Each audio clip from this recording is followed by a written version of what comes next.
Sundan na yan. Oo, mas More babies to come. More babies to come. Ano yung isang pangalan? More babies to come pala. More babies to come. pagkalabas, 1 week, okay na yun.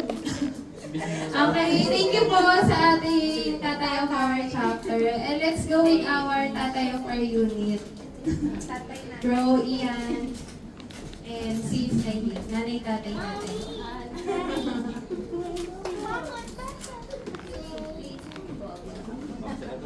Veterans din yan. Lolo. Wala na, tapos na eh. Ulit, ulit. Bumabalik ka pa. Sis, congratulations ulit sa inyong beautiful baby boy. Wish namin ay laging full of love, happiness, tsaka joy. Advice namin, hindi kayo tinatakot ng mga bronzes kanina.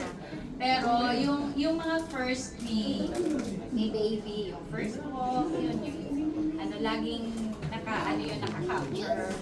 Noon, kasi kami noon, laging yung first smile niya, first niya, yun, lagi namin nakaka-capture. Tapos, sa second child, hindi na bahala na. Yun nga, laging patience bro kay sis kasi minsan mga 1 month, 2 months pa nga yata magkakaroon ng postpartum depression yung wife. So, patience lang. Tsaka, love pa rin talaga. Kahit pagod na pagod, nandun pa rin yung love. Kung pagod man, rest, huwag kalimutan matulog din. Kasi dun tayo nadidepress, minsan kulang sa weight. Tapos, nafe-feel kasi ni baby yung pagmamahalan yung dalawa, saka yung pagmamahal nyo sa kanya.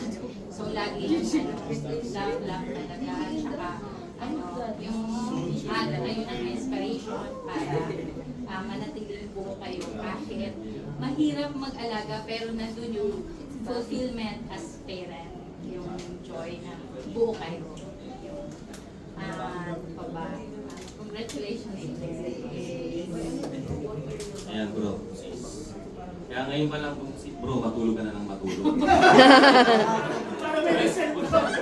Welcome to the world of sleepless nights and sleepless cuddles. Naalala ko noon nung si sis mga anak. Sinabihan ako ng doktor na gusto mo bang sumama sa labor room? Sabi ko, hindi na, dito lang ako sa room, matutulog na lang ako.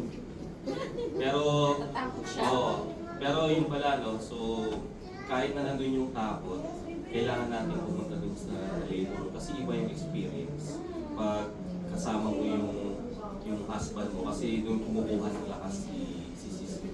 So, kahit nandun yung takot, na ayaw mong makita, pero pag ginawa mo yung kamay ni sis, iba yung pakiramdam na kahit nandun yung hirap, is makikita mo yung support bilang husband para kay sis, malaking bagay.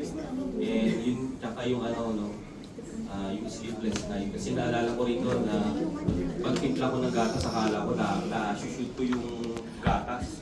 Yung pala pag ganun, sobrang Tapos nahulog pa si yung baby pala, dun akala ko na-shoot. Nung tinakpa ko na, yung pala natapos sa sarili dahil hindi ko pala na-shoot. Sobrang kuyang. Kailangan lang talaga yan sa gabi. Give and take yung relationship. Talagang una mahirap kasi syempre si baby wala pang normal na tulog yan. Pero nandun pa rin yung fulfillment being a parent sa pag-aalaga ng natin. Kasi God's gift sa atin ng ating Panginoon. So kailangan natin siyang pag-alagaan. And nandun makikita yung teamwork and cooperation bilang mag-asawa yung pag-aalaga sa anak. Siyempre una talaga mahirap, pero wala namang madali kasi di ba sabi nga nila yung pag-aasawa, wala namang madali. Pero as we are in this community, Eh, Hala. nakikita natin na Where? kahit mahirap, nandun yung saya Where?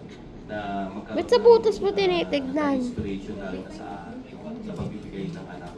And Find yun nga, mo, find mo. At least 24/7 nandito lang kami. Ashley. So anytime, kahit mahirap yung parking dun sa bahay, pwede kayong tumawag. Kasi magtatawag kami ng taxi. So, ayun no, nandito lang kami lahat to support each other. And we pray na maging normal yung delivery this season. Walang kahirap. Yun lang, no? Kasi nung naalala ko rin si season, nung umuwi ako ng Pilipinas, parang postpartum, namatay lang yung isda dun sa aquarium. Kahit Kinukwento niya na. Minsan, isda lang namin namatay, umiyak na naman ako. Pinababalik na ako. So, pero ang ano dyan is, yun nga, it's a process. It's a process talaga. So, kailangan nandun talaga yung tulungan bilang mag-asawa and being a parent. So, masarap yung pakiramdam na kayong dalawa yung papalaki kay baby. Give to Lalo Papa. na dito, diba? Give to Daddy. Sa bansang ito, na kayong dalawa lang. We're so blessed kasi nandito tayo sa community. So, yun lang.